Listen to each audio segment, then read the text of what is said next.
My nephew froze at church, but when the pastor offered a redo, his dad said no and shut it down. I'm writing about my 12-year-old nephew and a call he made to me after church. Every few months, his church does Youth Sunday. The youth pastor preaches to the adults. This time on June 15th, that someone was supposed to be my nephew on piano. He isn't in the youth band, but he's taken lessons for years. He's played small recitals, never a full adult service with 2 packed rooms. When it was time, he sat on the bench, froze, and started crying. A leader came over, whispered to him, and tried to help him breathe. She counted with him. 1, 2, 3. He kept shaking and couldn't press a single key. He wiped his eyes with his sleeve. The leader walked him off, and the church stood and clapped to lift him up. Later that week he called me, voice flat, then angry, then fired up to try again next Youth Sunday. He said the youth pastor told him he could play the same song next time. Then he said his dad told him no. His mom wanted him to play. His dad said the answer was still no. My nephew asked if I knew what to do because every talk at home turned into an argument. I'm not a Christian anymore, but I grew up in church, and I pictured a kid walking back on stage and doing the thing he couldn't do. I told him I saw a chance for him to get back up. He said he just wanted one more try. I said I'd call my brother to understand. I called my brother and asked why he said no when the youth pastor said yes. He told me it wouldn't be about God anymore. His voice was calm, but hard. He said if our nephew wanted redemption,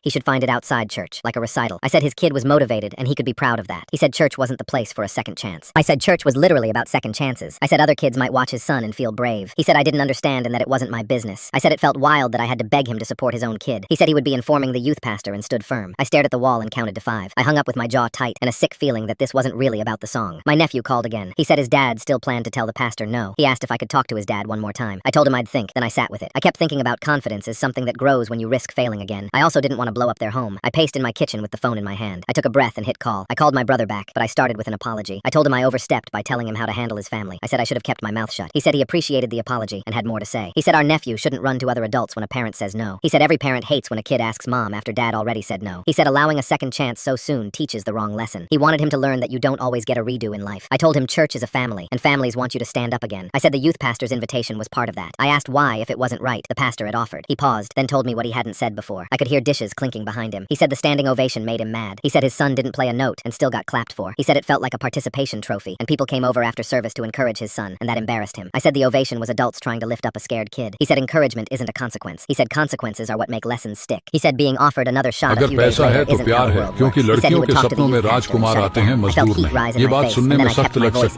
I told him I still disagreed, but I would stop pushing. I asked if he'd at least get a second opinion from someone who respected the church before he called the pastor. He said there was no need. He thanked me for calling. He said his mind was made up. I said okay. He ended the call. I stared at my phone and pictured my nephew alone with his sheet music, running the same first bar that beat him. I thought about how a hard moment can either scare you off or give you a reason to train. I pictured him counting silently, pressing down, hearing the first clean note, and the room going quiet. I wanted that for him, not for applause, but to know he could finish what he started. But the decision wasn't mine. I called my nephew back that evening. He picked up on the first ring. I told him I spoke to his dad and that I had apologized for stepping in. I told him his dad was still going to tell the youth pastor no. He went quiet. He said okay. Now my nephew is asking why I called his dad, and I'm hurting. Was I wrong?